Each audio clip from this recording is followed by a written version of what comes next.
It begins with a silence so heavy that even the air feels frozen. The courtroom is packed, every seat taken, reporters leaning forward, cameras flashing, whispers rippling through the crowd like electricity. The judge enters, her voice sharp and steady as she calls the case. Court is now in session for Brown versus Brown.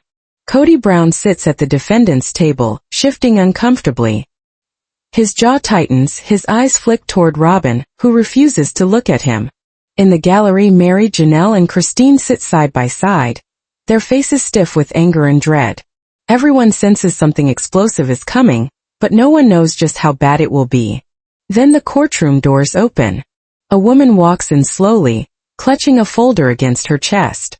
She looks pale, exhausted, and determined. When she reaches the front, her voice shakes as she speaks. "My name is Leah Anders, and I'm Cody Brown's fifth wife." The room freezes. For a moment it feels like no one can breathe. Cody's head snaps up. "That's a lie," he yells, slamming his hand on the table. His lawyer grabs his arm, trying to calm him, but it's too late. His outburst only makes him look guilty. The judge calls for silence and tells Leah to continue. Leah opens the folder and pulls out a photograph. A little boy, maybe 8 years old, stares back with Cody's same sharp eyes. "This is our son," she says, voice breaking. "And I have proof." She spreads documents across the table. A marriage certificate signed under a fake name, bank transfers, receipts, and a trust agreement listing Mary C. Brown as the fund source. Mary's hands tremble as she recognizes her signature. The inheritance she thought was safe, her parents' money, used to fund a secret trust. Cody jumps up again, shouting, "Those are forged." But his voice wavers. Robin leans closer, whispering, "Cody, what is this?" He doesn't answer. His silence says more than words ever could. The judge asks Leah if she can prove the document's authenticity. Leah nods and takes a small USB drive from her bag. These are emails between Cody and Robin discussing the trust, the payments, and how they plan to hide it until the show ended. The courtroom explodes with noise. The whispers aren't rumors anymore. They're evidence. The judge orders the drive sent to forensics immediately. Cody's lawyer pleads for a recess, but the judge refuses. The air feels heavy as the bailiff carries the USB away. Mary stares at Cody, tears forming. "You used my parents' money to raise another woman's child," she whispers. Cody can't meet her eyes. Christine shakes her head. "You always said you were honest with us, but you were living another life." The judge tells Cody to explain himself, but he can't. His mouth opens then closes again. The silence crushes him. Sometimes silence confesses what words cannot. Minutes later, the forensic expert returns with a preliminary report. The documents are real. Every signature matches. Every transfer came directly from Mary's account. The wives gasp. Robin turns pale. Christine whispers, "Oh my God." Cody's lawyer stands quickly. "Your Honor, we request DNA testing before any assumptions are made." The judge nods. "Granted." Results to be presented tomorrow morning. Cody sinks into his chair, defeated. Robin doesn't reach for his hand this time. The man who once controlled everyone now sits powerless, exposed. The judge announces a recess. Cameras flash as reporters rush out. The wives stay seated. Mary picks up the photo of the boy, staring at his eyes, Cody's eyes. Christine whispers, "That's his kid." Janelle nods. "We all know it." Outside, Leah leans against the wall, tears in her eyes. "I didn't want to do this," she says softly. "But I had to. For my son." Inside, Robin paces nervously. Her lawyer approaches. "Mrs. Brown, your name appears in several documents. Do you wish to comment?" Robin's voice shakes. "Cody told me it was an investment. I didn't know it was this." The lawyer sighs. "Then you better hope the court believes you." When lies start to crumble, they don't just reveal the truth. They drag everyone down with them. The judge returns with new information, a printed email from the USB. "Mr. Brown," she says, frowning. "This email mentions a second child." The room falls silent. Robin gasps. Mary drops the photo. Christine stands in shock. Cody's face drains of color. "That's not true," he says weakly. But the judge doesn't look convinced. "Court will resume tomorrow. DNA results will be presented, and this new claim will be addressed. Her gavel hits the desk like thunder. As the room empties, Christine whispers, "This isn't over." The truth about Cody's hidden family has only just begun to unravel. The next morning, the courthouse is overflowing. Reporters swarm outside. Cameras flash. The DNA results are in. Cody sits rigid at the defense table, his lawyer whispering frantically beside him. The doors open and Leah walks in holding her son's hand. The little boy looks scared but brave. The crowd murmurs. Even Mary wipes away a tear. Christine can't look away. "He looks just like Garrison used to," she says softly. The judge begins. "We have received the DNA results regarding the alleged paternity of the minor child." Both parties brace for impact. Leah grips her son's hand tighter. The judge opens the envelope, scanning the paper as the courtroom holds its breath. Finally, she looks up. The results confirm a 97% probability that Mr. Cody Brown is the biological father. The room explodes with gasps and shouts. Reporters rush to file their stories. Robin covers her mouth, stunned. Mary stands frozen. The lie that held the family together just shattered. Cody's lawyer jumps up, pleading for privacy, but the judge cuts him off sharply. "This isn't about image, Mr. Brown. It's about accountability." Cody rises, desperate. "I didn't know. She told me she was protected." Leah snaps, voice trembling but fierce. "Don't you dare blame me. You married me under false names. You promised me a home and a future, then disappeared." Her son hides behind her arm. Cody looks broken, his arrogance gone. Robin whispers to her lawyer. He swore she was lying. The judge's voice breaks the tension again. This court must also address the financial discrepancies involving Mrs. Mary Brown's inheritance. She continues reading. Funds were transferred into a trust through an LLC managed by Mrs. Robin Brown. Robin's eyes widen. What? That can't be. That was Cody's account. The accountant adjusts his glasses. Ma'am, your name and digital signature are on the transfers. The payments that went to Leah Anders came from your joint account. Robin's hands shake. He told me it was an investment, property money. Mary speaks up, her tone icy. You expect us to believe you didn't know? You always know, Robin. You just pretend not to. The words cut deep. Pretending not to see the truth is just another way of lying. The judge continues. This court finds sufficient cause to open a financial fraud investigation. All accounts connected to this trust will be reviewed over the last 10 years. Cody buries his face in his hands. Christine leans toward Janelle. This is going to blow everything open. Outside, reporters shout through the windows. The word fraud echoes through the halls. The judge turns to Leah. Mrs. Anders, please explain how this began. Leah wipes her eyes but keeps her voice steady. He came to me in 2016. Said he couldn't marry again publicly but promised a home and a trust for our son. When he stopped answering calls 2 years later, I learned he'd moved back to Arizona. Back to her. She looks directly at Robin, who can't meet her gaze. Mrs. Anders, the judge asks, did you know the trust was funded by another wife's inheritance? Leah shakes her head. No. He told me it was his savings. The judge nods grimly. Then you were deceived too. Mary whispers, we all were. Cody suddenly slams his hand on the table. You all wanted to destroy me. I did what I had to do. The courtroom falls silent. Christine's voice cuts through it. You did what you had to for yourself, Cody. Not for us. Cody's eyes flash with anger.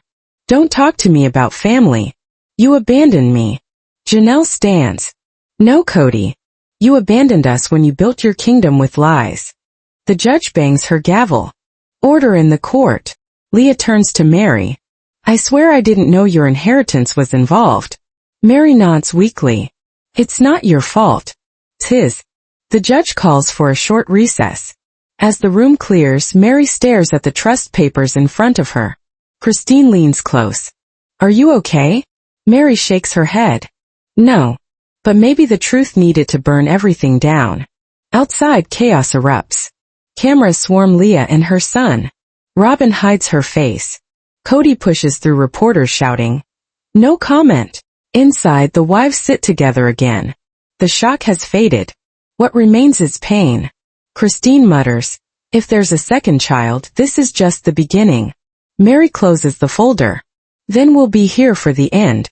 The judge returns to the bench. Court will resume tomorrow morning. We'll continue testimony regarding the alleged second child. Her gavel hits the desk, echoing like thunder. Cody looks hollow, his voice barely a whisper. "You'll all regret this." But this time no one responds.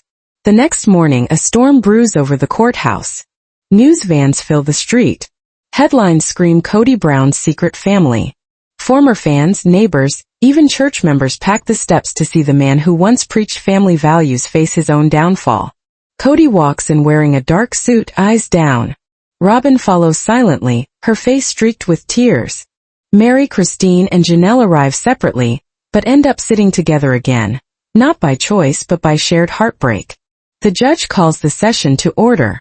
We will continue testimony regarding the alleged second child and the financial evidence. The courtroom falls silent as a clerk steps forward with a sealed envelope. The judge opens it slowly, scanning the contents. Her expression hardens. "This court has received additional evidence," she says, "in the form of an email chain between Mr. Brown and Mrs. Robin Brown. Within these emails are references to a second payment made to another woman named." She pauses. The room goes silent again. Asked Cody. And just like that, the air is gone once more. The story isn't over.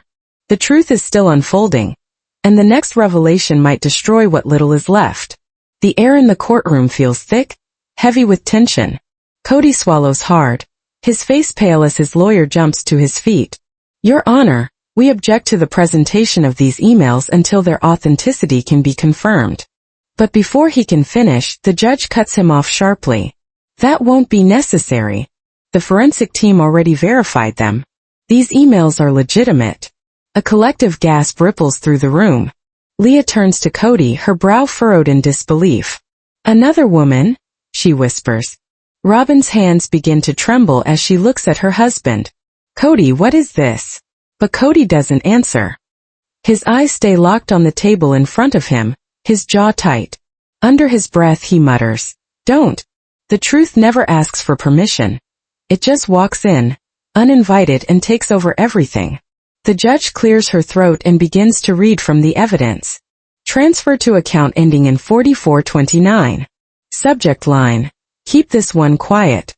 Sign, Robin Brown. The courtroom explodes in shock. Robin jumps to her feet. "That's not real. I didn't write that. Someone's faking these." The prosecutor steps forward calmly. "Actually, Mrs. Brown, our investigation traced the emails directly to your home Wi-Fi. The IP address matches perfectly. Cameras flash. Reporters scribble notes like wildfire." Robin sinks back into her seat, whispering, "Oh my God, what did we do?" Mary's voice trembles from behind her. "You used my parents' inheritance to fund your husband's secret families." Robin shakes her head violently, tears falling fast. "I didn't know. Cody told me it was for legal fees." But the judge raises a firm hand. "Mrs. Brown, this court will not tolerate deceit or obstruction. Choose your words carefully." Cody collapses back into his chair, his face hollow. "It wasn't supposed to go this far," he mumbles. Christine leans forward, her eyes burning. "How far was it supposed to go, Cody? One hidden wife? One secret kid? Or were you planning to start a second show?" The courtroom bursts into uneasy laughter before the judge's gavel slams down. Sometimes the only way to survive betrayal is to let the truth rip through the silence. Leah wipes away a tear, her voice shaking. "So, there's another child out there?" The prosecutor nods grimly. "We're working to confirm that. So far, the records show ongoing payments to a woman named Sarah Connor, spanning 6 years, labeled support and care." Cody leans toward his lawyer, whispering frantically, but his microphone catches it. "She said she'd never tell. She promised." The room gasps again. The judge leans forward. "Mr. Brown, are you admitting to another child?" Cody's face collapses into silence. His lawyer tries to intervene, but it's too late. The prosecutor hands a paper to the judge. This is the birth certificate of a 4-year-old girl in Nevada. The father's name is blank, but DNA from a verified sample shows a 99.6% match to Mr. Cody Brown. Robin staggers to her feet. No, this can't be true. Cody doesn't move. His breathing grows shallow, his hands twitching. Mary stares at him like she's seeing a stranger. You destroyed all of us for her, she whispers. And you were still lying to her too. When a liar runs out of stories, silence is all that's left, and silence can be louder than any confession. The judge's voice cuts through the tension. Given this new evidence, the court is expanding its investigation to include charges of fraud and financial misappropriation. The Department of Child Services will be notified regarding both minors. Cody's lawyer slams his folder shut. Your Honor, that's excessive. The judge's tone hardens. No, counselor. That's justice, something your client has long avoided. Leah's attorney rises with one last document in hand. Your Honor, one more exhibit. A handwritten ledger by Mrs. Robin Brown showing home repair withdrawals that exactly match deposits into the Nevada account. Robin breaks down sobbing. He told me it was for the family. He said it was to help Mary and Janelle buy land. Christine shakes her head. You actually believed that?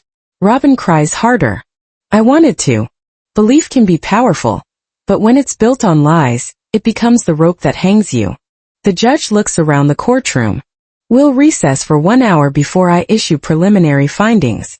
Her gavel strikes like thunder. Reporters rush out. The wives stay seated. Mary stares at Cody, her voice barely above a whisper. You used my family's money.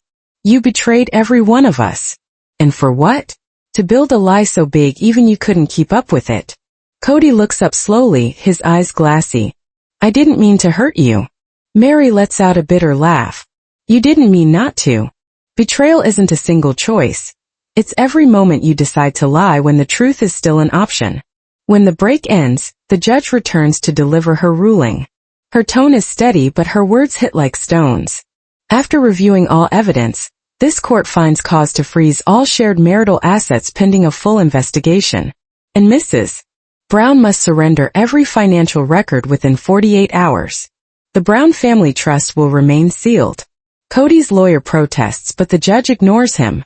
Additionally, she continues, the court orders a temporary guardianship evaluation for both minors involved, given the potential fraud surrounding their parentage.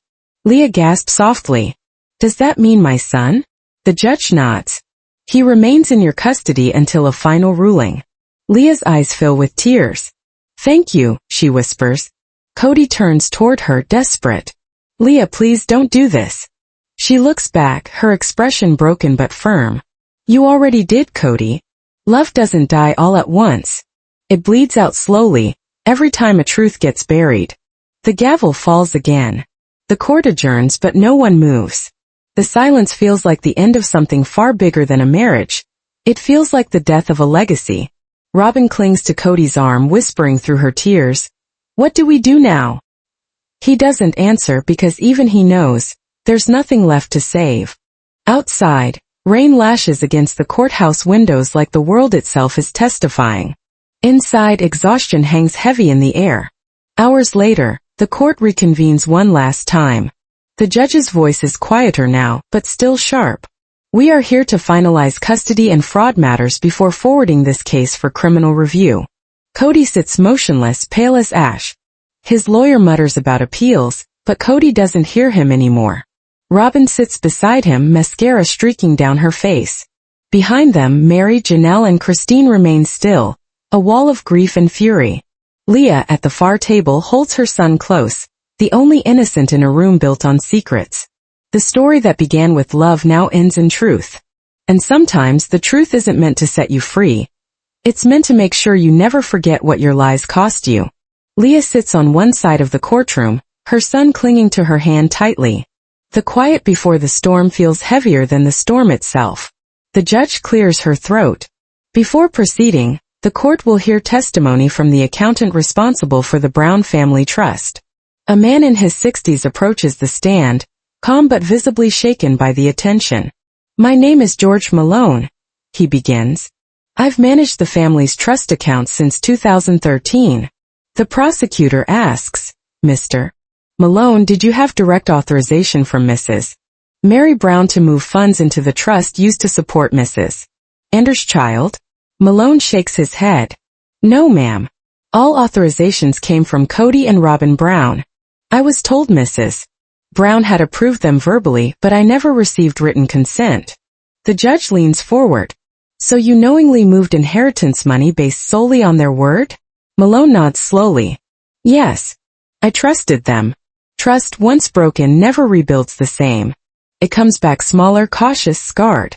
Christine whispers to Janelle, it was always about money. Always. Janelle nods. And control. The prosecutor hands Malone another document. Mr. Malone, is this your handwriting? He studies it carefully. Yes. And can you read the note written beside the third transaction? His voice cracks slightly as he reads aloud.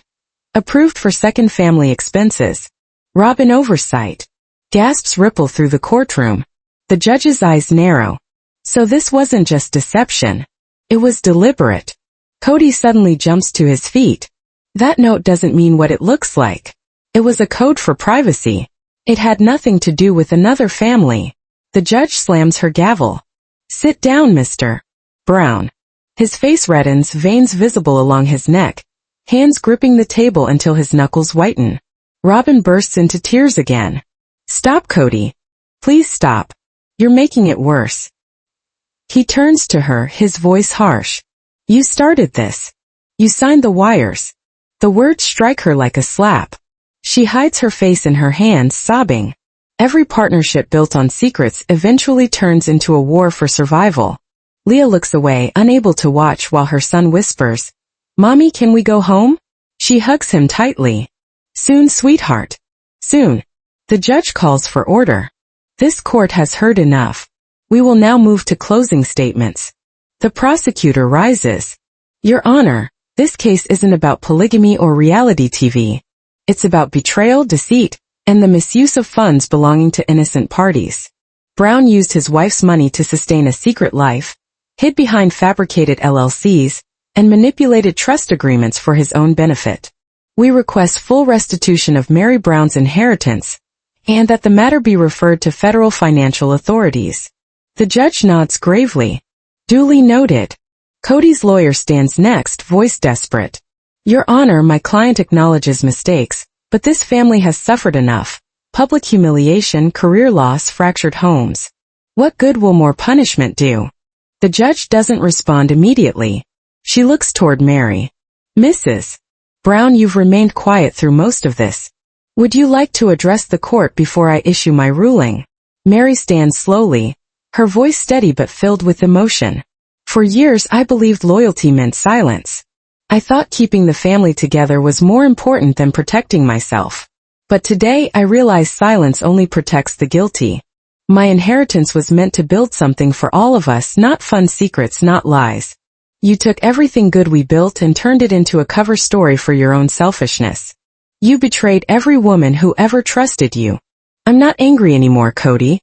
I'm just done. The room goes silent. Sometimes closure isn't loud. It's a whisper that finally stops hurting.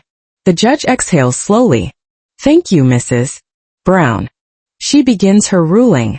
Based on testimony and verified documents, the court hereby freezes the Brown family trust permanently pending reallocation.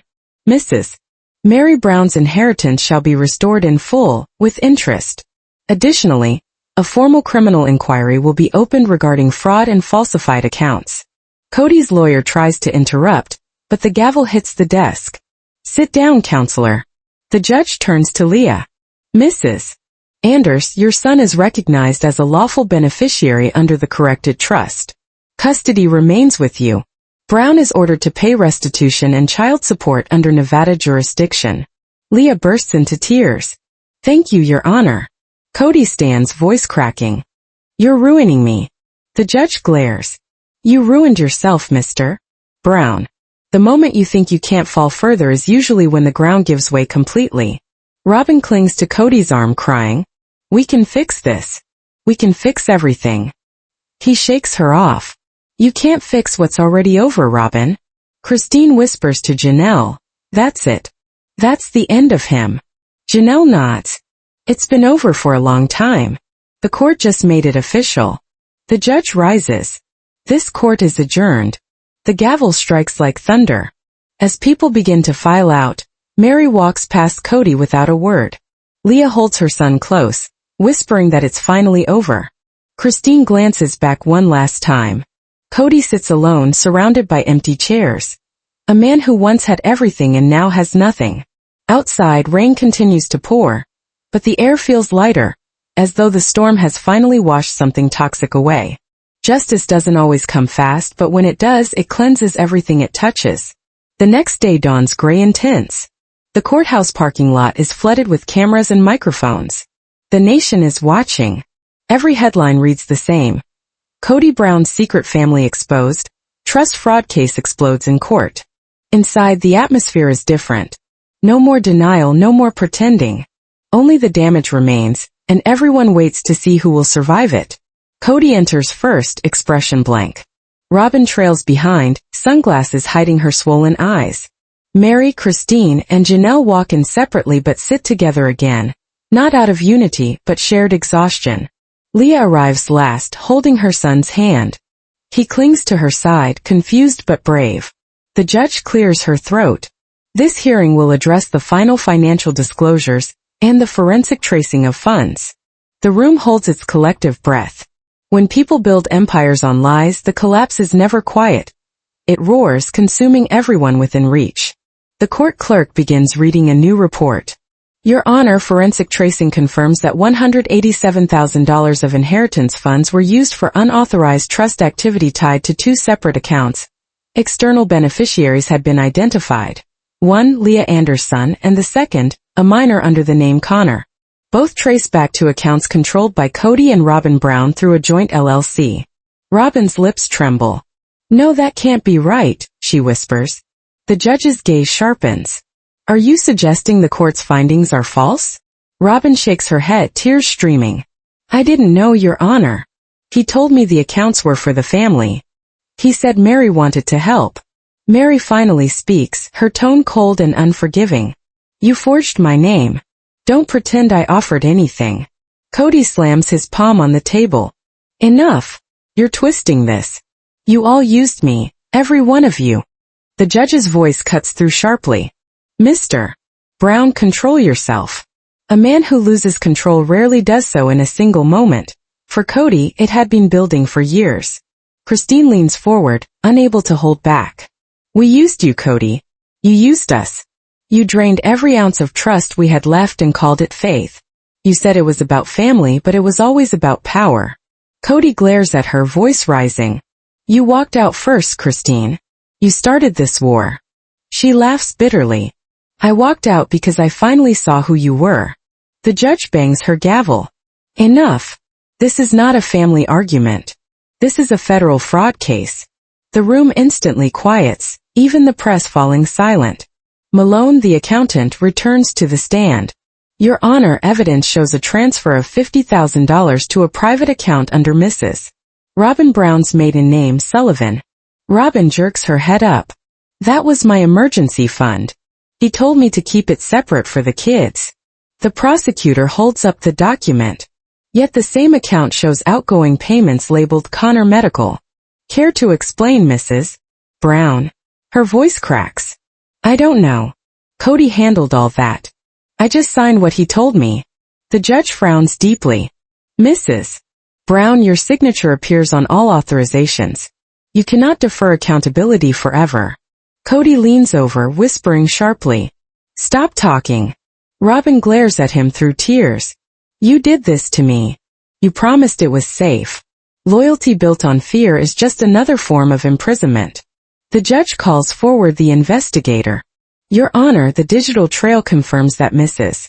Robin Brown's account was used to fund a second household in Nevada, including a lease agreement and school tuition for one child. All funds originated from the family trust. Gasps ripple through the gallery. Leah's lawyer stands immediately. So there really was another hidden family? The investigator nods solemnly. Yes. The payments were labeled under an alias, but the source remains consistent. The Brown Family Trust, controlled jointly by Cody and Robin Brown. Cody looks up sharply. I was trying to help. I didn't abandon them. The judge stares. You deceived your legal spouses, misused funds, and fabricated contracts under false identities. That is not help, Mr. Brown. That is manipulation. Mary wipes a tear, whispering, I believed in you for 30 years, and this is who you are. Every betrayal echoes, and truth carries the loudest one. The courtroom feels like a tomb now, silent, suffocating, haunted by ghosts of what they used to be. The prosecutor presents one final exhibit, a bank security video. Cody and Robin are shown together, signing documents labeled Trust Transfer Approval, the same week Leah gave birth. Robin gasped. No, that's not possible. Cody buries his face in his hands. Christine whispers. He forged it the same week she was in labor. Janelle shakes her head in disgust. He wanted a fresh start without us. The judge leans back. Sometimes truth doesn't need to scream. It simply stands and lets guilt speak for itself. She exhales. This court recommends criminal charges for financial fraud and forgery be referred to federal authorities. Full restitution to Mrs. Mary Brown and reimbursement to the Brown Family Trust are hereby ordered. Robin begins to sob. Please, Your Honor, don't do this. Our kids, our family. The judge's tone softens. Mrs. Brown, perhaps it's time your children saw what accountability looks like. The gavel strikes once more. The echo is final. Cody sinks into his chair, staring blankly. Robin reaches for him, but he doesn't move. Leah hugs her son tightly. Christine turns to Mary. You got your justice, she whispers. Mary shakes her head. No, I got closure. Justice doesn't heal every wound, but it finally stops the bleeding. Outside, cameras flash. Families disperse. The rain has stopped, but the air still smells of thunder. Cody steps outside, surrounded by reporters shouting questions. He says nothing, just stares at the gray sky, realizing there's no one left to blame but himself. The courthouse doors open once more, but the energy is different. Chaos has faded, replaced by exhaustion, resignation, and the quiet after the storm. Crowds outside have thinned, yet those who remain know something big is still unfolding. The judge is expected to deliver the final sentencing recommendation. Inside, the courtroom feels smaller, heavy with anticipation. Cody sits at the defense table, looking decades older, his hair disheveled, eyes sunken. Robin sits a few feet away, the space between them saying what words cannot. Mary, Christine, and Janelle sit together again, but not in satisfaction, only quiet reflection. Leah and her son are present as well, waiting for the end of a story that began as a plea for truth and became a national scandal. The judge enters. The room rises, then falls back into stillness. She adjusts her glasses, her tone measured.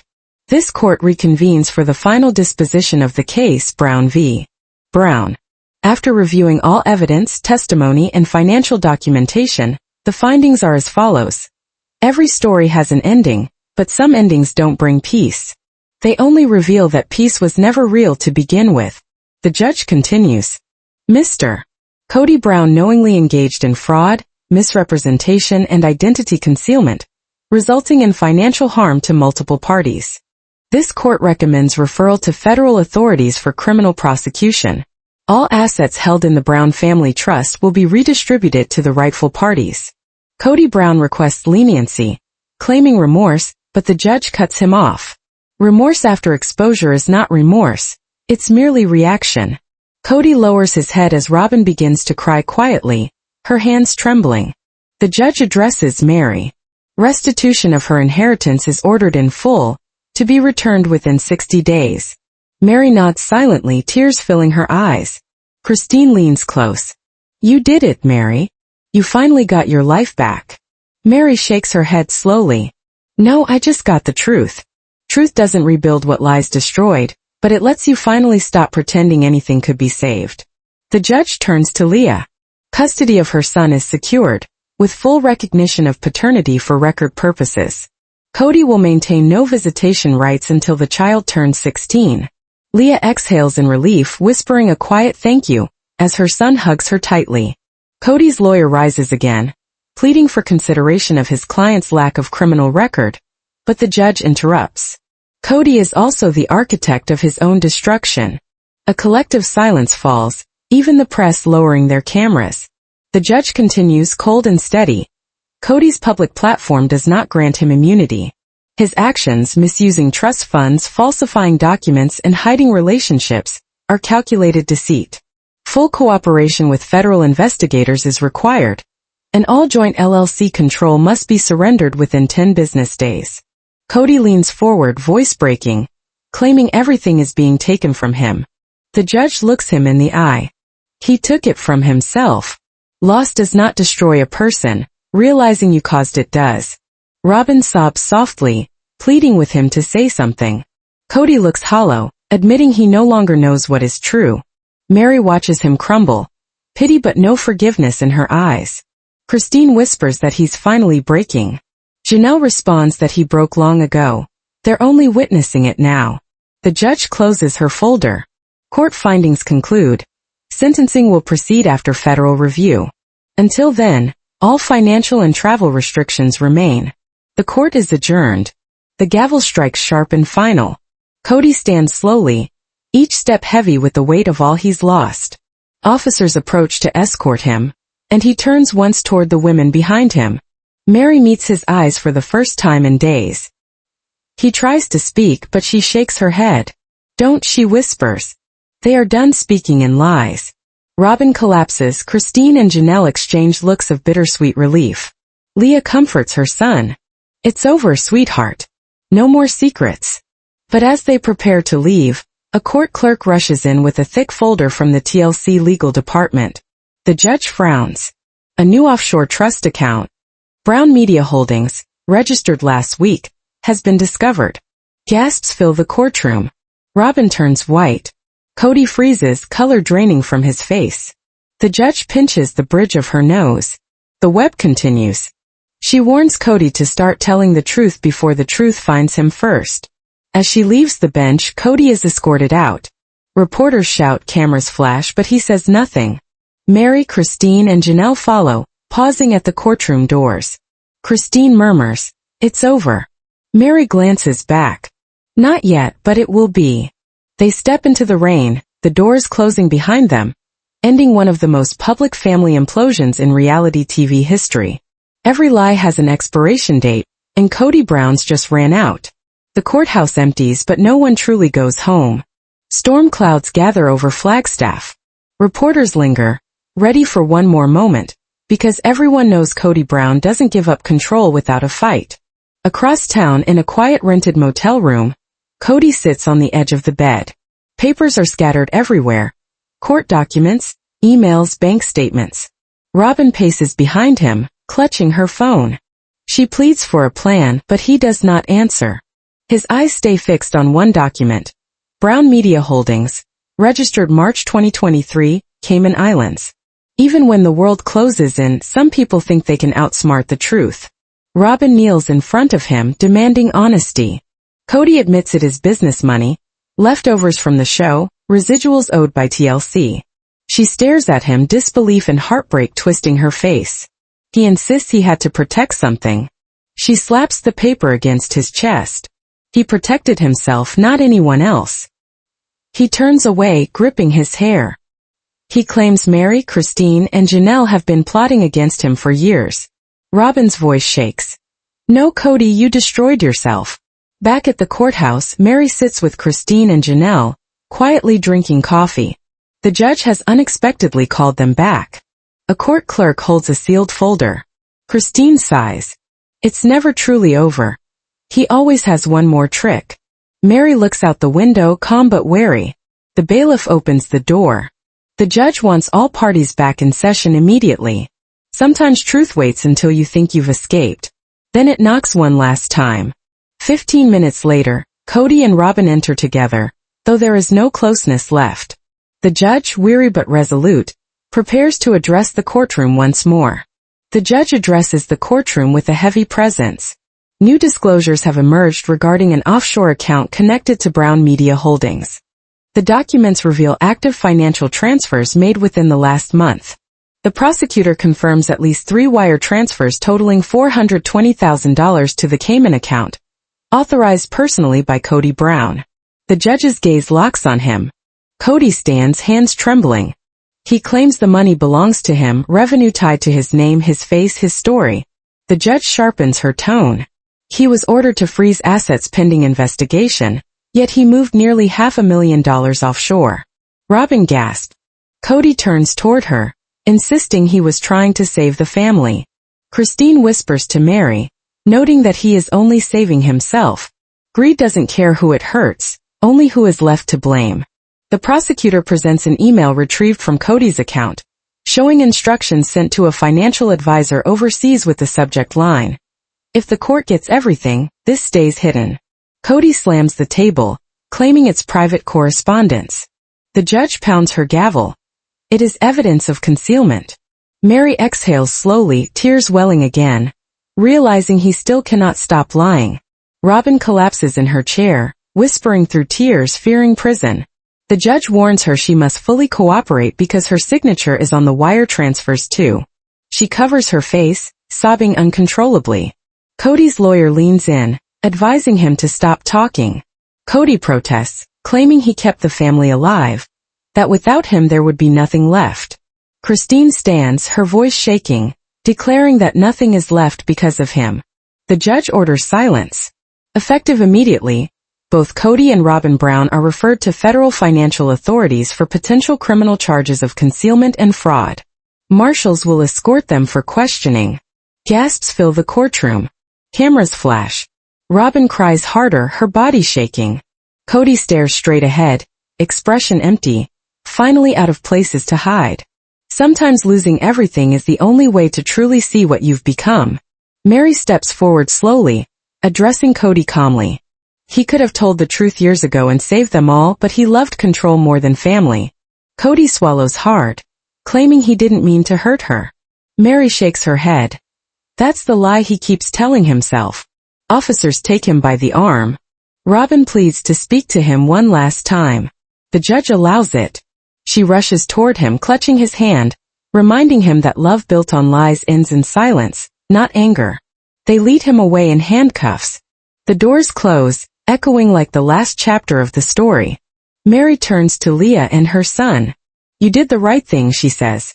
Leah nods, admitting she only wanted the truth. Christine exhales. Perhaps now everyone finally has it. The judge adjourns for the last time. The Brown estate remains frozen under federal jurisdiction. No one celebrates or smiles. Outside, rain begins again, cleansing the air as if washing everything away. Truth has finally done what no court ever could. It ended the story.